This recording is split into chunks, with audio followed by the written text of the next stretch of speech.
চশমা বিতরণের মধ্যে দিয়ে কেন শুরু করলাম? যাতে সনাতনীরা চোখ খুলে দেখতে পারে কি হচ্ছে, কাঁটাতারের ওপারে কাঁটাতারের এপারে কি হচ্ছে। নমস্কার, জয় গো মাতা, জয় শ্রীরাম। কেউ কেউ কট্টরপন্থী বলে দাগিয়ে দিলেও আমি মনে করি আমি যা করছি তা একজন রাষ্ট্রবাদী হিসেবেও করছি, একজন কট্টর হিন্দুত্ববাদী হিসেবেও করছি। হাতে মারতে না পারলে না ভাতে মারার চেষ্টা করতে হবে সবার আগে। হ্যাঁ, ঠিক তাই জন্য আজ কোনো বিধর্মী এলাও করা হয়নি। ইছাপুরে সৌমিকদার উদ্যোগে যেই চক্ষু পরীক্ষা এবং চশমা বিতরণের কথা আমি দীর্ঘদিন ধরে বলে এসেছিলাম, যেটা আজ সুসম্পন্ন হলো, সেখানে আপনারা গিয়েছিলেন, এতে আমি অত্যন্ত খুশি হয়েছি। এবং 538 জন সনাতনীকে বিনামূল্যে চক্ষু পরীক্ষা এবং চশমা বিতরণ করা সম্ভব হয়েছে। আরো বেশি যদি পরিমাণে যাওয়া হতো তাহলে আরো বেশি পরিমাণে আমরা সেবা তাদেরকে দিতে পারতাম। যাই হোক, এই উদ্যোগগুলো আগামী দিনে আরো হবে এবং সৌমিকদাকে আমি অসংখ্য ধন্যবাদ জানাতে চাইবো যে তুমি এই উদ্যোগগুলো নিচ্ছ বলে আজকে কোথাও না কোথাও সনাতনীরা এই সুবিধাগুলো পাচ্ছে। কেন বলুন তো? বিধর্মীদের এলাও করিনি, কেউ একটা বোরখা পরে চলে যাবে, সেখানে ভিতরে বোম নিয়ে গেছে কিনা চেক করতে পারবো না তো।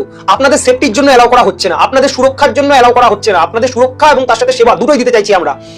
আপনি ঘরে বসে ভাবছেন আমি হাতে মারতে পারছি না, কি করবো? দেখুন, হতেই পারে আপনার পাড়ার কোনো দোকানদার বা আপনার পাড়ার কোনো ব্যবসায়ী সেই ধর্মের সাথে যুক্ত, যেই শান্তির ধর্মের শান্তির ছেলেরা দীপুচন্দ্র দাসকে ঝুলিয়ে মেরেছে, গায়ে আগুন ধরিয়ে দিয়েছে, বিনা অপরাধে মেরেছে। তাদেরকে কি করবেন? তাদেরকে সবার আগে ভাতে মারুন। ওদের দোকান থেকে ওদের থেকে কোনো জিনিস নেওয়া বন্ধ করুন। ওদেরকে সবার আগে আমাদের ভাতে মারতে হবে। মুখে প্রতিবাদ করতে যাওয়ার দরকার নেই। আপনি প্রতিবাদ করতে যাবেন, আপনাকে শাসক দল থেকে এসে পিটিয়ে দেবে। আমি তো সবসময় গিয়ে বাঁচাতে পারবো না সবাইকে। তাহলে সবার আগে ভাতে মারুন।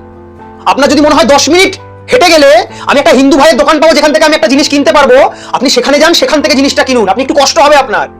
যদি মনে হয় হিন্দু ভাইয়ের দোকানে 2 টাকা দাম বেশি দিয়ে কিনুন, কিন্তু আপনি কোনো হিন্দু ভাইয়ের দোকান থেকে কিনুন। আপনি হিন্দু ভাইদের রুজি রুটিটা বাড়িয়ে দিন। ওরা ওদের ধর্মের লোকেদের কাছে বেচুক না, চাহিদাটা কমিয়ে দিন। নিজের ধর্মের ভাই বোনেদের সাহায্য করুন, নিজের ধর্মের ভাই বোনেদের পাশে এসে দাঁড়ান। কপালে টিকা দেখুন যে সবজিওয়ালাটা আপনার কাছে বেচতে আসছে, কথা বলে বুঝুন। কারণ কি বলুন তো, শিক্ষিত ডাক্তারগুলোকেই ভরসা করতে পারিনি।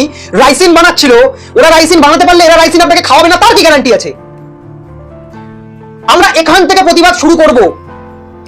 ওদের সাথে আমরা পিটিএ মারছো, আমাদের দেশে আমরা এক একটা ধাপ করে এগোবো। আমরা পিটিএ মারার পক্ষে নই, আমাদের ধর্ম আমাদের ওই নোংরামি করতে শেখায় না। আমরা ভাতে মারাটা শুরু করব। আপনিও যদি সনাতনী হয়ে থাকেন তাহলে আপনি এগিয়ে আসুন, শুরু করুন। এবং এই যে আজকের যে প্রকল্পটা ছিল, এরকম আগামী দিনে আরো আমরা সুযোগ সুবিধা এনে তুলে ধরার চেষ্টা করবো। আজকে সনাতনীদের চক্ষু পরীক্ষা চশমা বিতরণের মধ্যে দিয়ে কেন শুরু করলাম? যাতে সনাতনীরা চোখ খুলে দেখতে পারে কি হচ্ছে, কাঁটাতারের ওপারে কাঁটাতারের এপারে কি হচ্ছে। ওপারে চিন্ময় প্রভু লড়েছিলেন, তার সাথে অত্যাচার করা হয়েছে। পারে হিরণ্ময় গোস্বামী মহারাজ, আমাদের পরম পূজনীয় হিরণ্ময় গোস্বামী মহারাজের উপরে আক্রমণ করেছিল জিহাদিরা, তাকে মারবার চেষ্টা করেছিল। হ্যাঁ, এইগুলোর বিরুদ্ধে আমরা লড়বো, তবে সবার আগে শুরু হোক এই ভাতে মারা দিয়ে।